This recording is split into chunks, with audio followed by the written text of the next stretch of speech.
Hi, I'm Allie Raisman. I've been living with migraine for a while. As an athlete and gymnast, I was taught to just power through the pain. Now I use Ubrelvy or Ubrogepant to treat my migraine attacks. As soon as I feel a migraine attack, I take Ubrelvy, which provides me with quick relief. Once I get relief, I go on with my day.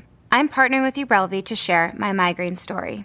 Ubrelvy quickly stops migraine in its tracks within 2 hours without worrying where you are. Most people had quick pain relief within 2 hours. Ubrelvy treats migraine attacks in adults and is not for prevention. It's available by prescription only. Do not take Ubrelvy with strong CYP3A4 inhibitors. Tell your healthcare provider about all the medicines you take. Most common side effects are nausea and tiredness. My hope is that by sharing my migraine story and the relief I get from Ubrelvy, it can help someone else. Ask your doctor about Ubrelvy, the anytime, anywhere migraine medicine. Learn more at ubrelvy.com or call 844-4-UBRELVY. Sponsored by AbbVie. Welcome to the FUMS Now podcast show, where you'll gain information, inspiration, and motivation for living your best life with multiple sclerosis. Find us online at FUMSnow.com. I'm your host, Kathy Reagan Young. Hey, before we jump into today's episode, I wanted to share a great podcast recommendation with you. It's called Beyond the Paper Gown, and it's this phenomenal doctor, Dr. Mitzi Krockover, who's helping us understand the forces at play when it comes to women's healthcare by hosting scientists, clinicians, innovators, and policymakers, providing news you can use and action steps you can take. Episodes of particular interest to FUMSers are mindfulness, brain health, preventative health, and the oh-so-needed pelvic floor health in general, and bowel and bladder issues, chronic pain, and sexual issues in particular. Right up our alley, so to speak. So, after you listen to FUMS, pop over to another in the Offscript Health Network family of healthcare podcasts, Beyond the Paper Gown. Subscribe today. Hello and welcome to another episode of the FUMS podcast. I really appreciate you being here with me, and you'll be glad you're here too. Such an interesting topic today, intermittent fasting and its benefits for all of us. And I'll be sharing my own experience with IF. Stick around, it's exciting stuff. But before I introduce you to my guest today, I want to share a resource with you, the Patients Getting Paid podcast and membership community. This is where people with chronic illness learn to find and create flexible remote work situations that both accommodate their health challenges and generate an income. There are condition-specific gigs updated weekly, coaching calls, co-workings, trainings, workshops, and the most amazingly supportive and loving community on the planet. Interested? Learn more at patientsgettingpaid.com. Cynthia Thurlow is a nurse practitioner, CEO, and founder of the Everyday Wellness Project, and international speaker with over 10 million views for her second TEDx talk entitled Intermittent Fasting, Transformational Technique. With over 20 years of experience in health and wellness, Cynthia is a globally recognized expert in intermittent fasting and nutritional health and has been featured on ABC, Fox 5, KTLA, CW, Medium, Entrepreneur, and The Megyn Kelly Show. She was listed in Yahoo Finance as one of the 21 founders changing the way we do business. Cynthia hosts the Everyday Wellness Podcast, considered one of 21 podcasts to expand your mind in 2021 by Business Insider. Her mission is to educate women on the benefits of intermittent fasting and overall holistic health and wellness, so they feel empowered to live their most optimal lives. Welcome, Cynthia. I so appreciate you being here today to talk about intermittent fasting. Well, thank you for having me and allowing me an opportunity to talk about one of my favorite things to discuss with just about anyone. Oh my gosh. It's become just about one of my favorite things to discuss now. I am a newly converted soul to this lifestyle, but holy cow, we're going to get to my story. But I just want to share that I found you because I became interested in intermittent fasting. So I was kind of searching around on YouTube and whatnot, and I came on your TEDx talk, and I watched that twice. And I share it with, if you wouldn't mind sharing with everyone how you came to utilize IF in your own life and work, and exactly what intermittent fasting is. Well, I think that the easiest way to explain my own journey was that I was in my early 40s and I was doing all the things in the wrong way for a perimenopausal woman. I was not getting enough sleep. I had a super stressful job working in clinical cardiology for a large group in the Washington, D.C. suburbs. I had 2 young kids, a husband who did a lot of international travel. I exercised too intensely and was probably too low carbohydrate for my body. And I hit a wall. And when I say I hit a wall, I'd never had a problem losing weight after being pregnant, never had a weight problem my entire life. And all of a sudden, seemingly overnight, I was exhausted. I was developing food sensitivities. I had gained 10 pounds. And on someone who's 5'3", that shows up pretty easily and readily, right. Hard to hide. And I just felt I was just exhausted all the time. And I was like, I'm not depressed. I don't know what's going on. Here I am. I'm used to managing critically ill patients. And I had never been taught about what perimenopause was and what that would represent and what that would be like to navigate. And I was really despondent initially because I kept thinking there has to be some more to this story. And so the initial impetus really came to me when I read a book called The Complete Guide to Fasting by Dr. Jason Fung and Jimmy Moore. And that gave me the courage to try it because I thought if, these are 2 very well-regarded individuals in the health space and certainly, people that did a lot of research for the book. And so the N of one was me. Within about a week, I had so much more energy and mental clarity, and the weight didn't budge initially. And I can respect that. It takes a little longer for women than it does for men. And then I was so thrilled with intermittent fasting. I started telling everyone who was willing to listen about it. And then it, pardon the expression, bled into the work I did with patients. And by then I had my own side business and certainly talking to women about it. And then I got my husband to do it. And that's really as organically as it started.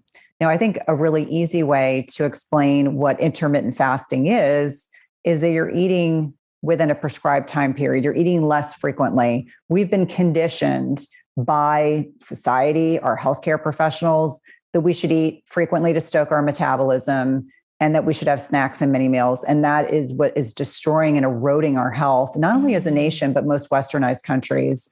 And so it's very aligned with an ancestral health perspective. It dates back to biblical times. It is not new or novel, but I think it has gotten much more popular in mainstream media, and certainly more and more of us are talking about it. So eating less often is the easiest way to explain what intermittent fasting is. And the beautiful thing is it's flexible. So whether you're a female or a male, or you're a woman that is in menopause or still cycling and at peak fertility, there are ways to adapt intermittent fasting into your lifestyle. And, I think the other piece is people come to intermittent fasting with a desire to lose weight, but they stay for all the other benefits that maybe they weren't as clear about initially. I always say everything that's under the hood. Maybe it's stuff you can't see, but you can feel. And that is really powerful. Yeah. And it's surprising. Like you don't know how bad you feel until you feel better. Right. So I have not shared this with this community yet, but I have been doing intermittent fasting for about the last month, and my results have been crazy good. I didn't come to this as Cynthia just said, most people do to lose weight. I decided to give it a go because I had read a lot about it, of course. I'm kind of in the journals all day long as a patient advocate. So I knew about it. I'd heard a lot about it. And then I did a colonoscopy. Weird segue, I know, but hold on. When you do a colonoscopy, you sort of fast and you definitely get cleaned out prior to the procedure. And that's what I did. And for 3 days after that procedure, I had what I call all of my big girl words. I wasn't word fishing. My energy levels were off the charts. It was like I felt PMS, which is pre-multiple sclerosis, by the way. I wondered what the difference was, and then I thought of it. I may have inadvertently fasted, and now I was reaping the benefits. So I decided I'd really give it a try before I shared my results with the MS community. So let me just tell you, though, the goodness continues. My cog fog and fatigue are virtually non-existent. That is crazy. I wanted to be sure, and that's why I, gave it a month. But I also want to be sure to mention that, as we all know, everyone is different, and no more so than in MS. I'm not suggesting that you'll enjoy the same benefits that I am, but man, it's worth a try. Seriously, this has been profound for me. I was diagnosed 14 years ago, and the fatigue and the cog fog were the things that on a daily basis were the most debilitating for me. And this fasting has eliminated both of those things for me, to the point where I have had to take melatonin to go to sleep at night because I still have so much energy reserve. Crazy. And again, big girl words. So I'm assuming, we did talk, you talked a bit about, people come for the weight loss, but have you heard things like what I'm experiencing, the lifting of the fog, the increased energy from your patients as well? Absolutely, because one of the key benefits as you become metabolically flexible, meaning that your body can use glucose and fat as a fuel source, is that as your body is going in to free up fat and break them down, the byproduct of breaking down fat is you can develop ketones. And so ketones are a really beautiful way to fuel the brain, especially this particular one called beta hydroxybutyrate diffuses right across the blood-brain barrier. And our brains actually like fat as a fuel source. So the mental clarity is twofold. It's the ketones, and it's also lowered insulin levels. And what people don't realize when they're eating frequently and snacks and mini meals and eating from the moment they get up to the moment they go to bed is they never have an ability to keep their insulin levels down. And when insulin is down, that's when you can free up fat to use as a fuel source. And so I find that a lot of the mental clarity, or as you refer to it as cog fog, which I've never heard before, but I think that's clever. That's generally where that's what it's attributable to. And so two very important things. Insulin's not a bad hormone. It gets a bad rap. But if insulin's chronically elevated, you will never be able to lose weight. You will be a struggle. Mm-hmm. And so for a lot of women, especially middle-aged women that are stuck, and they're weight loss resistant, we have to kind of dial back the layers and kind of take a look at what else could be mitigating their inability to lose weight. And that is one of them. Yeah. So I think what you said was so important. It's what really, I dove into the science a bit after I watched your TEDx talk. And just to be clear, and I'll just say it in the most basic terms, how I understood it was, typically eating the typical time, which was grazing all day, let's be honest. Mm-hmm. I was burning glucose. Mm-hmm. And now that I'm bringing it in, and we can talk about all there's different time frames, there's different ways at kind of getting to the same point. Now that I'm doing that, I'm actually burning fat. And my brain likes that, and my body likes that, and it's efficient, and it's what you want to do. So that to me just kind of opened everything up, and I went, oh, okay, that's the science behind it. Now I get it. That's why that's doing that. And, more power to me. Let me continue on this path because boy, has it been great. Cancer research is at a pivotal point as the discovery and development of innovations point to life-changing potential. As a science-led global healthcare company, GSK is committed to uniting science, talent, and technology to get ahead of disease together. Their leadership in new therapeutic approaches, coupled with their focus on patient-centric research, are allowing them to develop new approaches to treat cancers with high unmet need. Learn more at www.gsk.com. You are listening to this show on the Off-Script Health Radio Network. Yes, I said radio. My name is Matthew Zachary, co-founder and CEO here at Off-Script Health, and I wanted to thank you, the listener, for supporting our hosts, their guests, and our entire network of acclaimed shows, limited series, and major documentaries. In doing so, you are helping to fulfill our mission to make healthcare suck less for all of us together.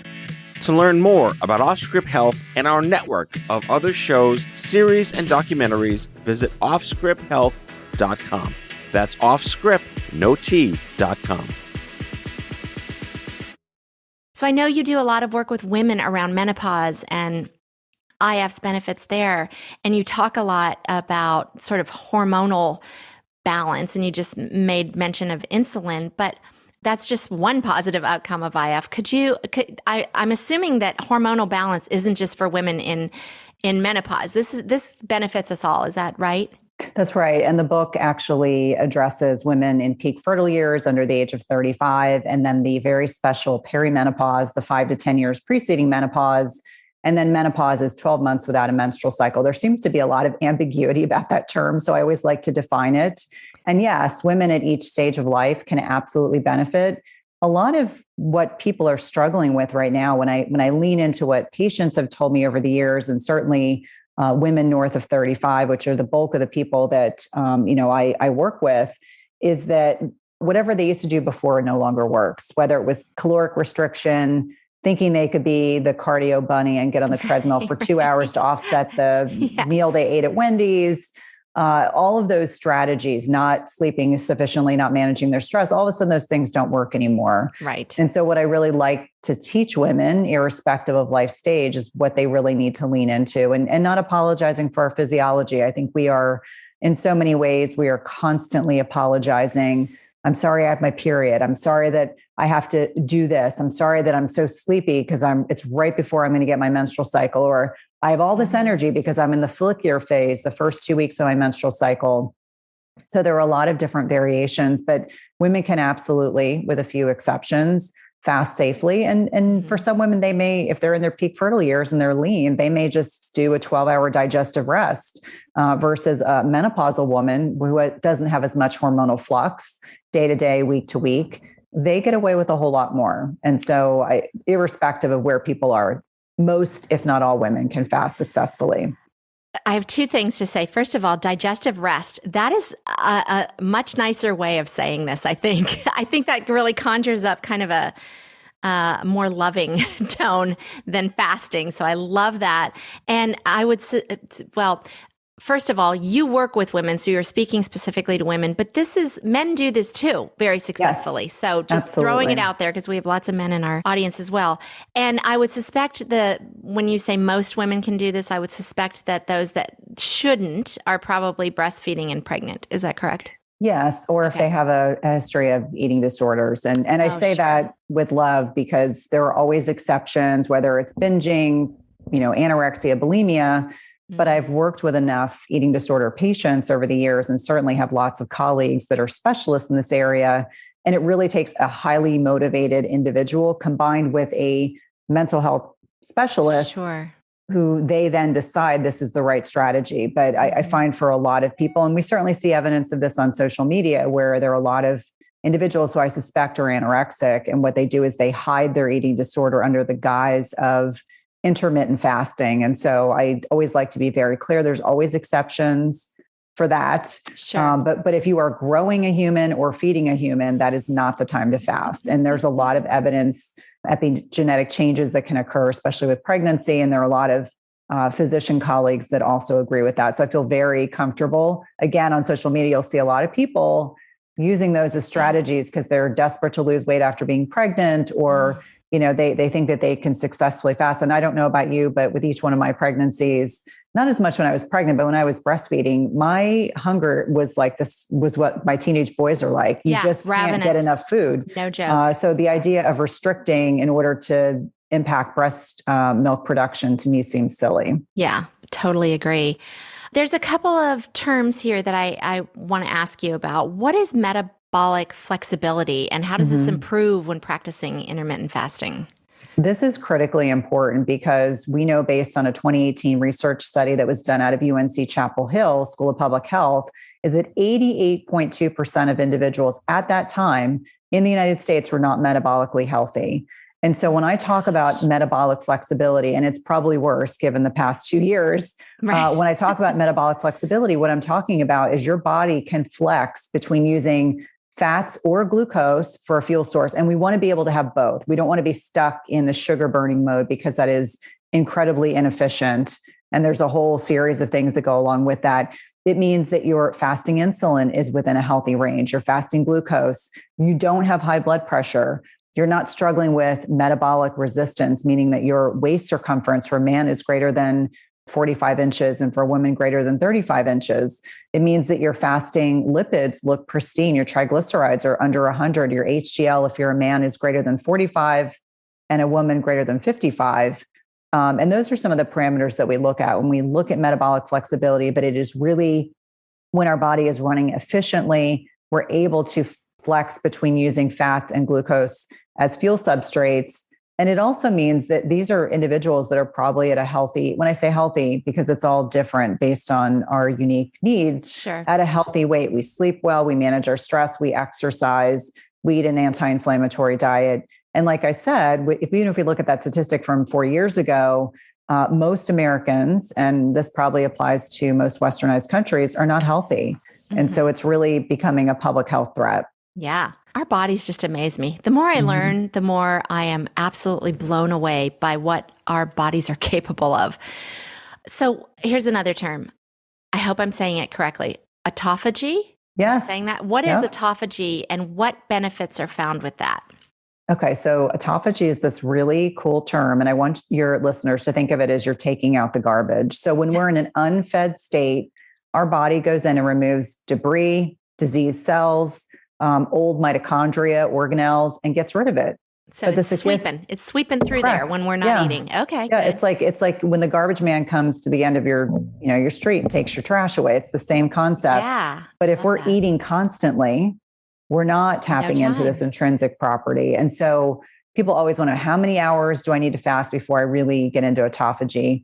Well, it's impossible to say with 100% certainty, but it's usually 16 hours, 18 hours. The longer you fast, the more autophagy. And there's a lot of really good research on the impact of autophagy and neurocognitive disorders in reducing certain types of cancers. Yeah. Not to mention the fact that we want to maintain balance. And I always say balance is elusive, but we want to maintain balance between autophagy and mTOR. And so when we're not eating, autophagy gets upregulated. And when we're eating, mTOR gets upregulated. And so the most important point is that when we eat less frequently, it gives our bodies opportunity to take out the trash. And certainly when I use the term digestive rest, I want to just clarify, for a lot of people, saying the word fasting is triggering because they think that means they're starving. That's not what we're saying.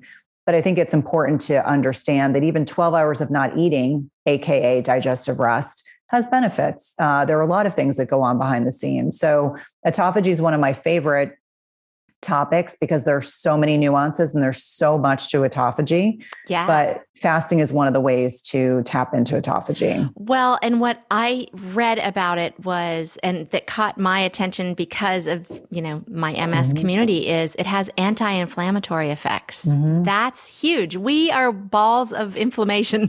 That's one of the biggest problems with MS. So this is another reason I got so excited about IF for us.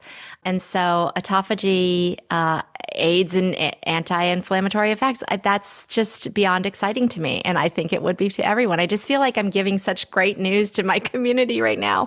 Well, and the thing I want to just interject one thing. A lot of what reduces inflammation and oxidative stress at a cellular level is the mitophagy. So there's autophagy, and then mitophagy is this waste and recycling of the mitochondria, which are the powerhouses of our cells, which also improves energy. And certainly for individuals that have an autoimmune issue, and I'm very sensitive to this because I have, over the course of my lifetime, I've had 3, but they're all very stable, AKA we could say they're in remission because of intermittent fasting. So for listeners, understanding that at a cellular level, intermittent fasting is helping your mitochondria be more resilient, be stronger, upregulating, get rid of the old, bring in the new.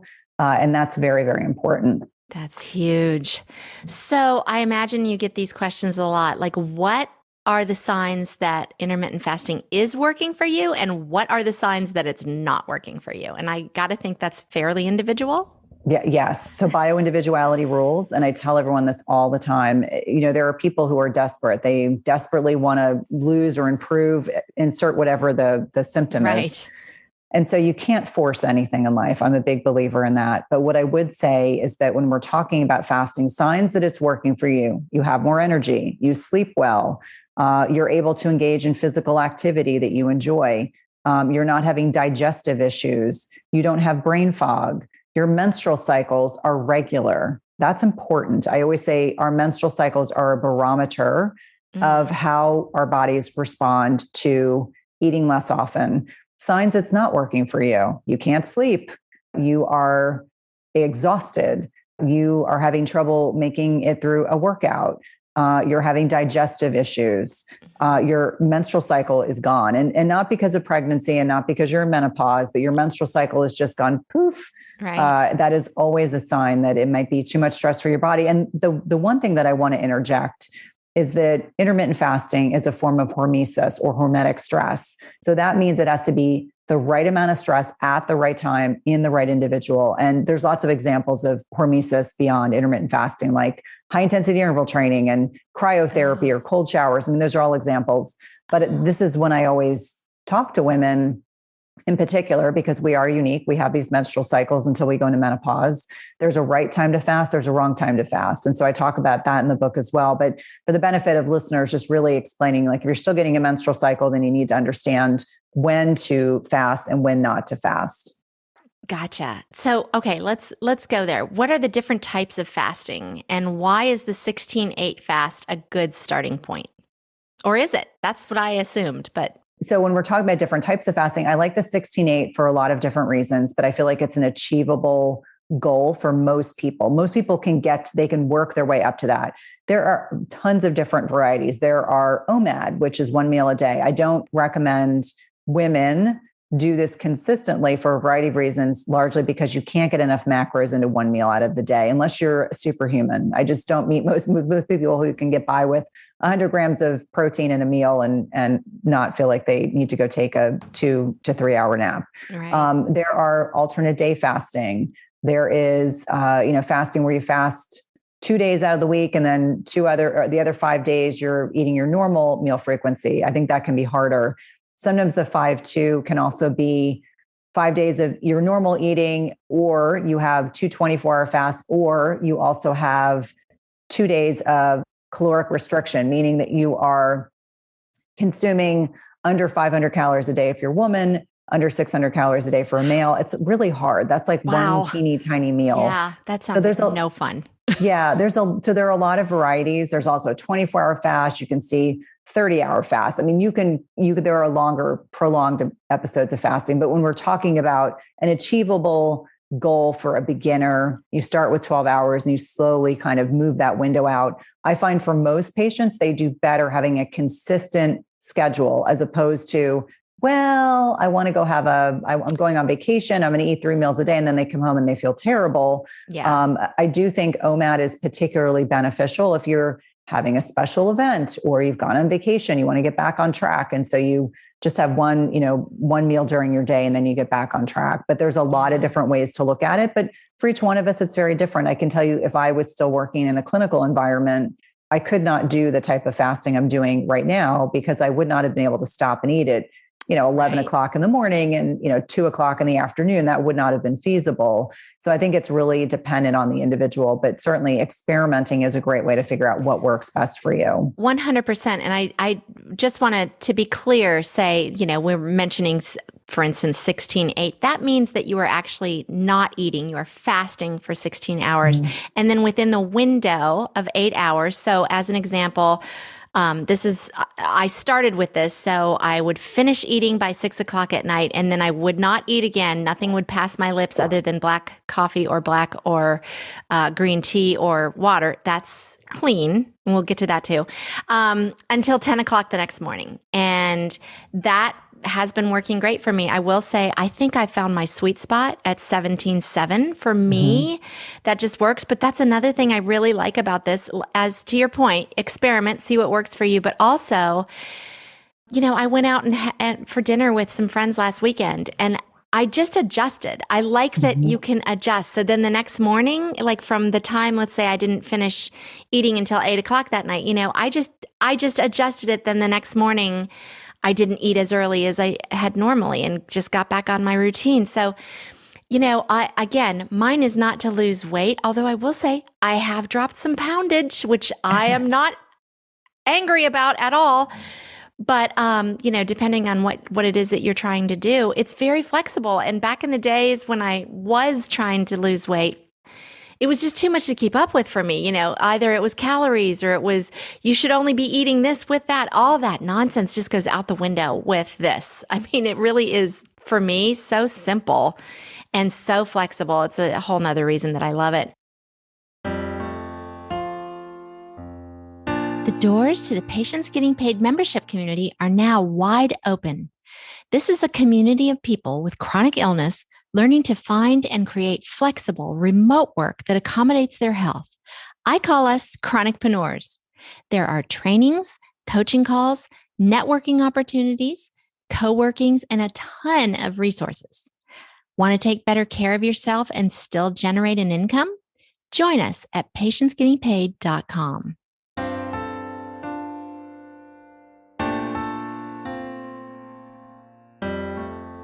How do you suggest we eat when we are eating to maximize our fasting success? And I'm confident this is based on what your goal is, right? So you would eat differently if you're trying to lose weight, potentially than you would if you were seeking brain clarity and energy in particular. Is that right? Yes. What I find most patients do wrong is they eat too little protein, too many of the wrong kinds of carbs, and really poor quality fat. So my kind of methodology and focus, especially in the book and when I'm working with patients, is you focus on protein, because protein is the most satiating macronutrient. If you're satiated, you're not going to go looking for chips and ice cream and other crappy foods, drinking soda, et cetera. So I'm really focused on predominantly animal-based protein, really working towards 35 to 40 grams of protein with each meal, because that's important. Protein is not only is it satiating, but north of 40, this happens to men and women, there's something called sarcopenia. It's muscle loss with aging. You don't want it to happen. If you don't work hard to ensure it doesn't happen, you will lose muscle mass. And the best way to explain this is, when you look at a lean piece of meat like a filet versus a ribeye, the ribeye is full of fat. And for a lot of people, they love all the fat in the ribeye. But that's what starts being replaced. Your muscle tissue will start being replaced by adipose tissue or fat tissue, which is a very highly inflammatory organ. So north of 40, really important. Adequate amount of protein. Even if you do body weight exercise, you have to strength train and you got to get high quality sleep. Those are critically important. So animal-based protein first. If you're having a piece of ribeye, you don't need to add fats to your meal. You got plenty in there. Non-starchy carbohydrates as a rule. Obviously, if you have a lot of weight to lose, if you are insulin resistant or diabetic, then lower carbohydrate is going to be better. This can also be very triggering for people because we, as a society, we really like our carbs. We like our chips, we like our cookies, we like our cake. That's not serving most of us. And understanding how metabolically unhealthy the population is as a whole really identifies that most people need to be going lower carb. I think the average American is consuming 200 to 300 grams of processed carbs a day. So really ratcheting it below 100, ideally less than 75. And that's total carbs, not net. That's cheating. I always tell people you need to be aware. There's no judgment. It's just net carbs, I think, is just a way for the processed food industry to convince us that we're really not eating what we're eating. It's all about the verbiage, isn't it? Just like all the different names for sugar, it pisses me off. Yes. So sneaky. Yes. And then I'm a fan of, and this is just as a rule, especially with autoimmune patients, no gluten, no dairy. And for a lot of people, they just don't recognize that wheat is exposed to things like glyphosate, as are most grains. And what this does to the health of the gut microbiome is pretty devastating. And I remind people that it may not even be the gluten or the grains that you're sensitive to. It's the herbicides and pesticides and what they do to the gut microbiome, and especially the epithelium, which is only one layer thick in the small intestine. And so I encourage people to be gluten and dairy free, at least to try it, give it a trial. I would say try, always try. And then the right types of carbs. I'm not anti-carb. I like low glycemic berries. I like tart apples. I like citrus fruits. If you tolerate grains, great. Use the ancient grains, which tend to be a little bit better tolerated. I definitely like sweet potatoes. I like root vegetables. I like squash, but I like it to be a whole food sourced form of carbohydrate. And that's really a good way. Like if you're more active one day, that's the day maybe you have more discretionary carbs. If you're having a day where you're doing a lot of sitting, like I am today, I made sure I got in 4 miles this morning before I was going to be sitting on my butt. But having said that, protein is the most important macronutrient for a variety of reasons. The other thing about muscle tissue that I think is important to just note is that muscle is the organ of longevity. The more muscle mass we maintain, the more insulin sensitive we are. And this is also ties into that metabolic flexibility piece. That's why I speak about this almost every day, is that, I'm not asking everyone to go out and try to look like Arnold Schwarzenegger circa like 1988. Right. But I think it's important for people to build and maintain muscle. And women we are not going to get as big as men. We don't have enough circulating testosterone for that to happen. But it can also get a little more challenging as we get older, depending on whether or not, again, this is another rabbit hole, depending on whether or not women are taking hormone replacement therapy or not. Also for men, men go through andropause. And for a lot of men that are insulin resistant, which is, again, bulk of the population, they're going to have a harder time. They actually aromatize their testosterone to estrogen. So that's why sometimes you see men that have, I call them moobs, but like man boobs. Yes, and they start getting they start looking less gender specific. They might have, more truncal obesity around the abdomen. And so just understanding that it's important for men too. It's not just about women, that you want to remain as insulin sensitive as possible throughout your lifetime. Brilliant. This has been so fascinating. And as you were talking about sort of the foods that you like and the foods that it reminded me that I love your YouTube channel. So I want to tell everybody to go check out that YouTube channel. In fact, I am going to Trader Joe's this weekend because I just watched your Trader Joe's haul last night. And first of all, I love Trader Joe's. And I just love that you go places and you get things that are good for you and you do the work for us. I don't have to go read the ingredients now. I'm just going to go, okay, this is what Cynthia said I should get. So that's what I'm going to get. You're going to make it really easy for me. So thank you for doing all that. This has been absolutely fascinating. And I feel like I could talk to you for a couple hours, but thank you so much for being here and sharing your knowledge on a topic that is potentially so beneficial to the MS community. If people want to learn more about you, coaching programs, your book, where should they go? Probably easiest to start on my website. So www.cynthiathurlow.com. That'll give you information on the book. I have an amazing podcast called Everyday Wellness. I've actually had the opportunity to interview Dr. Terry Walls twice, who's a big MS crusader. I'm very active. She's been on here 3 times. She was just here this week, as a matter of fact. Yeah, she's awesome. Amazing. So I'm very active on Instagram. You'll see me there. You can see little glimpses behind the scenes. I'm a little snarky on Twitter, so be forewarned. And we have a free, people are sometimes surprised. They're like, I didn't realize you could be snarky. And I was like, that's really the only place, because Twitter is the manosphere. There's less women there in my space. So true. Yeah. But I would say, like, I've been able to network and meet some incredible individuals and bring them on the podcast. But with that being said, I also have a free Facebook group called Intermittent Fasting Lifestyle / my name. That's a good way to kind of interact with a nice community. We foster a very positive, uplifting, nurturing community. I don't tolerate anything else. There's enough of that garbage in the world. Exactly. Yes. But please feel free to reach out if there's anything I can do. I am a big advocate for autoimmune health. Like I mentioned earlier, I have gotten beyond 3 autoimmune issues, and part of it was nutrition related. So certainly going gluten-free helped, and then also fasting. So I just really applaud the platform that you work from and loved learning a little bit about you before we jumped on our discussion today. Thank you. And thanks for doing this interview and for everything that you're doing to get the word out about the benefits of this phenomenal intermittent fasting. And I am amazed. I am blown away. I highly suggest everybody give it a shot. And just to remind everybody, I take all the notes for you. So all of the links that she just talked about will be in the show notes. So no worries. And congratulations on the book and all your success, and best of luck with everything. And thank you again so much for being here. Really appreciate it. Thank you. It's been my pleasure. Quick shout out to Steve Woodward at podcastingeditor.com for the fantastic work on this podcast, including editing, show notes, and ingenious ideas. If you'd like help with your podcast, whether you're just starting out or an old pro, visit podcastingeditor.com and tell Steve I sent you. Thanks, everybody. I really appreciate you listening to the FUMS podcast show. Be sure to subscribe to it so you won't miss an episode. You can do that right on the website at FUMSnow.com. While you're there, sign up for the free email list so you'll be among the first to know of any new findings in MS research, new therapies and products, as well as any blog posts and podcast episodes I release. Want to chat with others in the FUMS community? Join us on Facebook at FUMS Now. Thanks again, and don't forget to talk to the stupid disease as it deserves. Tell it FUMS every day.